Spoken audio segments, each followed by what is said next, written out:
Hai guys, selamat berjumpa kembali pada channel novel populer viral yang keren ini. Saat ini admin akan menghadirkan sebuah novel yang viral dengan alur cerita yang sangat menarik dan seru, yang berjudul Kaisar Agung Seni Bela Diri. Sebelum mengikuti keseruan ceritanya, mohon bantuan kalian untuk subscribe, like, dan share video yang ada di channel ini. Selamat menikmati.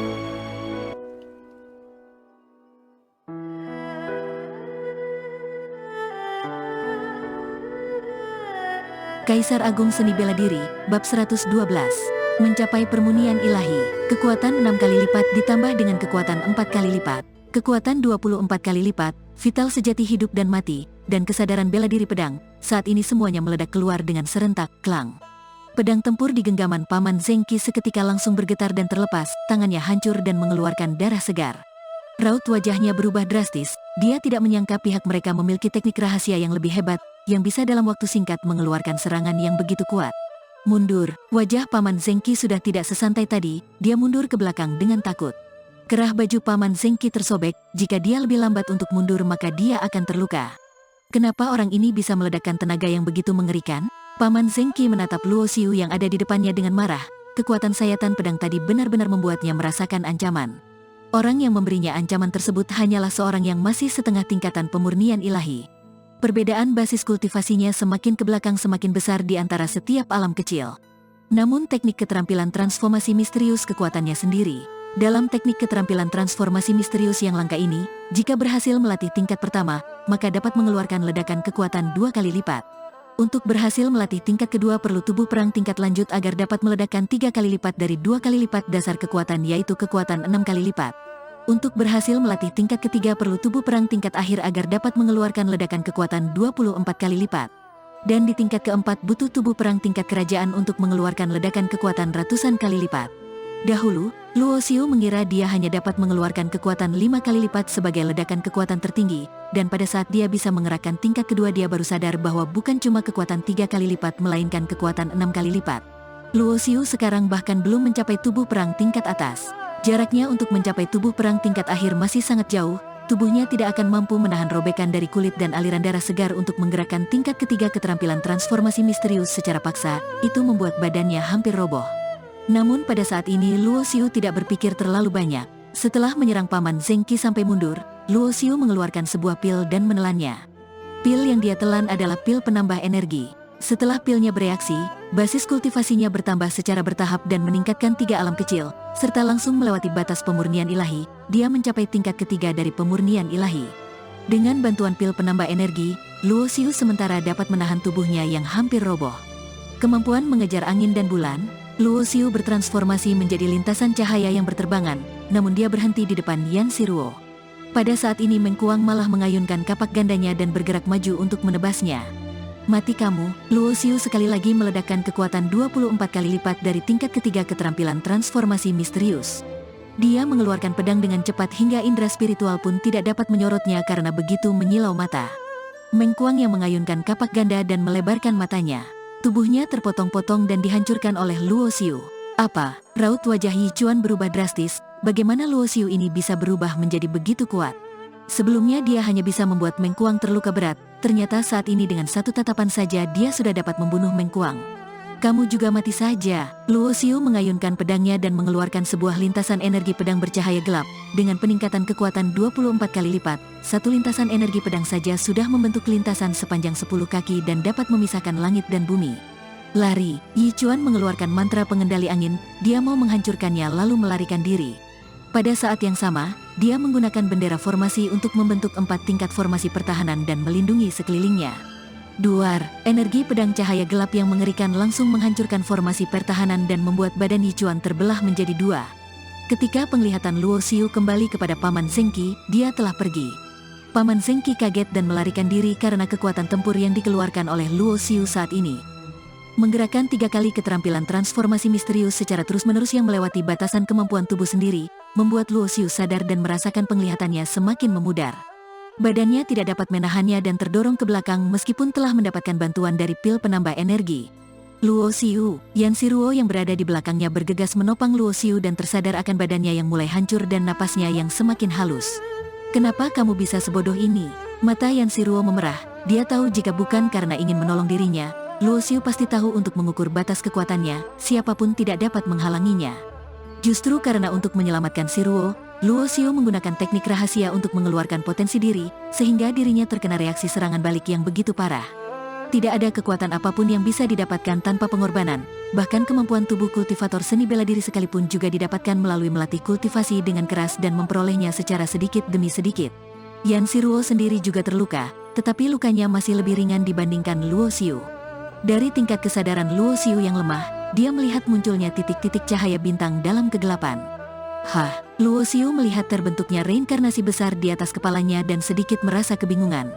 Dia sendiri ingat, karena mengeluarkan 24 kali lipat kekuatan keterampilan transformasi misterius, dirinya telah melewati ambang batas penerimaan dan koma. Mengapa dia bisa sampai kepada manik hidup dan mati? Pewaris yang lemah, kamu benar-benar membuat orang terkesan.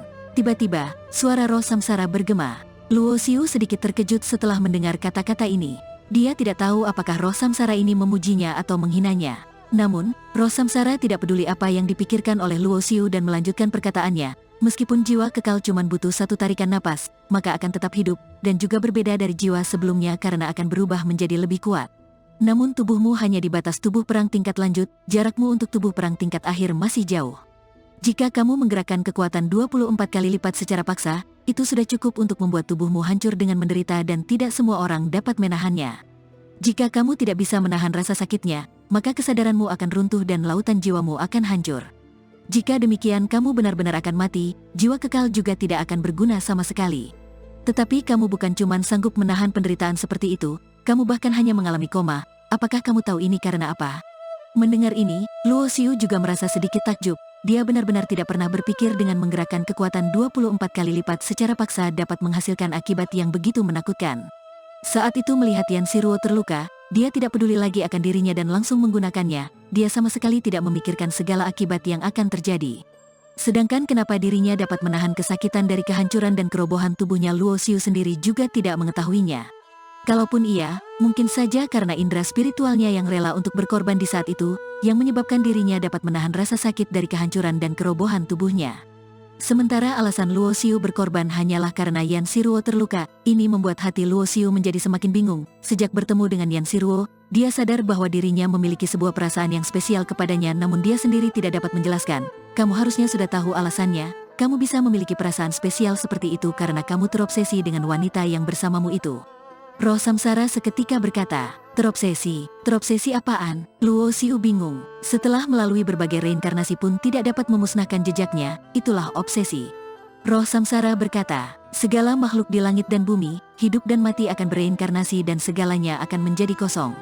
Segala yang pernah dialami dan dimiliki akan tercatat di dalam reinkarnasi dan tersimpan di dalam reinkarnasi. Tidak ada suatu pun yang dapat dibawa. Namun, ada sebuah indera spiritual yang bahkan reinkarnasi pun tidak dapat menghalanginya dan tidak dapat meninggalkannya. Walaupun segala sesuatu menjadi kosong, indera spiritual itu juga akan tersimpan di dalam jiwa terdalamnya. Ini adalah obsesi. Obsesi berbeda dengan ketekunan. Obsesi dapat menerobos masa lalu dan sekarang, dan juga menerobos reinkarnasi. Ada obsesi yang setelah mengalami reinkarnasi berkali-kali akan menjadi lemah secara perlahan-lahan, kemudian mengalami kemusnahan. Dan ada obsesi yang walaupun telah mengalami reinkarnasi yang tak terkira akan tetap tersimpan selamanya. Setelah mendengar penjelasan roh samsara, Luo Xiu baru tahu di salah satu kehidupan masa lampau dirinya, pasti pernah berhubungan dengan salah satu kehidupan masa lampau Yan Siruo. Inilah yang menyebabkan di dalam jiwanya meninggalkan jejak tekad yang meskipun mengalami reinkarnasi juga tidak dapat dimusnahkan. Luo Xiu menjadi sedikit penasaran, apa yang sebenarnya terjadi di kehidupan masa lalunya. Mengenai masa lalumu, berdasarkan hukum asal-usul, aku tidak dapat memberitahumu, kecuali basis kultivasimu telah mencapai alam tertentu, kamu baru bisa memiliki kualifikasi untuk mengintip reinkarnasimu. Roh samsara berkata. Setelah itu, tanpa memberi Luo Xiu kesempatan untuk bertanya, kesadarannya pun membawanya keluar dari manik hidup dan mati. Dia pun terus berada dalam kegelapan. Entah telah berapa lama kemudian, Luo Xiu terbangun dari komanya. Hal pertama yang dia lihat adalah Yan Siruo yang duduk di sampingnya sambil melipat kedua kakinya dan sedang menyembuhkan diri dari luka. Gaun putihnya masih memiliki bekas darah, lukanya bisa dikatakan telah sembuh. Yan Siruo sepertinya tetap memperhatikan pergerakan di sekelilingnya. Sehingga ketika Luo Xiu terbangun, dia langsung merasakannya. Ketika saling memandang, Luo Xiu mengingat apa yang roh samsara katakan padanya, dan dalam seketika dia tidak tahu apa yang dia rasakan. Luosi pasti memiliki hubungan dengan Yan Shiruo di kehidupan sebelumnya. Sepertinya hubungan mereka adalah hubungan yang tak terlupakan. Kalau tidak, obsesinya tidak mungkin tidak akan tetap ada walaupun telah melalui reinkarnasi. "Apa kamu baik-baik saja?" Yan Shiruo berkata dengan prihatin. Dia tahu kalau Luo Xiu memiliki suatu kemampuan pemulihan yang khusus. Namun, luka yang dia alami sebelumnya benar-benar sangat parah sehingga Yan Shiruo tetap sedikit khawatir. Mendengar apa yang Yan Shiruo katakan, Luo Xiu menjadi sadar bahwa ternyata basis kultivasinya mengalami peningkatan hingga mencapai tingkat pertama pemurnian ilahi pada saat dia koma, dan sedang memasuki alam tingkatan ilahi. Sepertinya karena menggerakkan 24 kali lipat kekuatan keterampilan transformasi misterius secara paksa, maka luka parah yang terbentuk karena reaksi serangan balik menjadi pemicu jiwa kekal. Tidak hanya basis kultivasinya yang meningkat, semua lukanya juga pulih hingga kembali seperti semula. "Aku sudah tidak apa-apa, sekarang sudah jam berapa?" Luo Xiu bertanya setelah kembali sadar. "Ini sudah hari ke-7, dalam waktu 6 jam semuanya akan dikirim balik ke Kabupaten Hijau," jawab Yan Shiruo. Luo Xiu mengangguk dan memperhatikan bahwa keduanya berada di gua yang gelap dan langit di luar sudah gelap. Cahaya bulan yang berupa embun perak bertaburan di seluruh hutan pegunungan. Dengar-dengar di babak pertama kompetisi bertahan hidup, hanya orang yang berperingkat 500 pertama yang bisa lolos. Peserta lomba terdiri dari 100.000 orang. Apabila mereka dapat mengumpulkan poin di atas 300, mereka dinyatakan lolos. Luo Xiu sedikit bergumam, tubuhnya dan Yan Shiruo sama-sama memiliki ribuan token giok. Mereka tidak perlu pergi berburu dalam 6 jam yang tersisa dan bisa langsung lolos di babak pertama dan memasuki babak kedua. Memikirkan hal itu, Luo Xiu memutuskan untuk menggunakan waktu yang tersisa untuk menstabilkan basis kultivasi dirinya yang baru saja menerobos. Meskipun jiwa kekal tidak dapat meningkatkan tingkatan tubuh secara langsung, setiap kali dia terluka dan tidak mati, basis kultivasinya akan meningkat dan tubuhnya akan mengalami perubahan. Luo Xiu dapat merasakan jarak dirinya untuk mencapai tubuh perang tingkat atas sudah tidak jauh. Dengan tingkat tubuh Luo Xiu saat ini, ia hanya bisa memaksakan diri untuk menggerakkan 6 kali lipat kekuatan keterampilan transformasi misterius. Jika menggerakkan kekuatan 24 kali lipat secara paksa, maka dia akan menghadapi risiko hidup dan mati. Jika Luo Xiu mencapai tubuh perang tingkat atas, dia dapat dengan mudah menggerakkan 6 kali lipat kekuatan keterampilan transformasi misterius. Meskipun dia telah menggerakkan kekuatan 24 kali lipat sebanyak 1-2 kali, dengan bantuan kemampuan pemulihan vena kehidupan dan jiwa kekal, dia seharusnya tidak akan berada dalam bahaya. Tetapi Luo Xiu merasa tindakan yang membahayakan seperti ini untuk kedepannya lebih baik dikurangi, karena meskipun jiwa kekal itu baik, tapi hal yang paling penting adalah dia tidak boleh mati. Contohnya kali ini, kalau bukan karena ada Yan Shiruo di sampingnya, dia tidak tahu apa yang akan terjadi pada dirinya yang pingsan di dalam hutan. Salah satu cara membudidaya kultivator seni bela diri adalah tidak boleh membawa diri sendiri ke dalam bahaya. Dalam 6 jam terakhir, orang yang memperoleh poin yang cukup memilih untuk meninggalkan tempat dan tidak melanjutkan pertempuran dengan peserta lain, tetapi peserta yang belum memperoleh 300 poin mencari musuh dengan agresif. Dalam 7 hari kompetisi bertahan hidup, tidak diragukan bahwa hari terakhir adalah hari paling gila dan berantakan. Tiba-tiba, Luo Xiu yang sedang berlatih membuka kedua matanya, dia merasakan adanya sedikit pergerakan yang berasal dari cincin penyimpanan. Meskipun tersimpan dalam cincin penyimpanan, tidak tahu tenaga apa yang menggerakkan token giok merah itu, ia tiba-tiba mengeluarkan goncangan tenaga yang mengelilingi sekujur tubuhnya. Setelah itu, sebuah perasaan yang mengoncang langit dan bumi berdatangan, dan ketika segalanya kembali normal, Luo Xiu baru sadar dirinya telah kembali ke kota hijau. Masih pada alun-alun raksasa yang membawa semua orang ke hutan primitif, hanya saja peserta yang awalnya berjumlah 100.000 orang, kini hanya tersisa kurang dari 2.000. Di sekitar alun-alun berkumpul orang dalam jumlah besar, semua orang memandang para kultivator seni bela diri yang dikirim kembali dengan penuh rasa iri, cemburu dan benci. Seorang pria parubaya mengenakan jubah bercorak ular piton hitam, berdiri di atas langit dan menghadap orang-orang yang ada di bawah. Beliau adalah Pangeran Gerard, anggota kerajaan dari negara bagian Tanah Langit. Dia bertanggung jawab memimpin pertempuran dari 13 kabupaten. Pertama-tama, selamat kepada para pemuda hebat yang lolos dalam babak pertama kompetisi pertahanan hidup. Di antara kalian yang berada dalam peringkat 500 pertama akan langsung memasuki babak kedua, sedangkan yang lainnya akan langsung gugur. Pangeran Gerard berungkap sambil tersenyum. Suaranya tidak keras tetapi bisa terdengar dengan jelas oleh telinga seratusan ribu orang yang berada di tempat itu.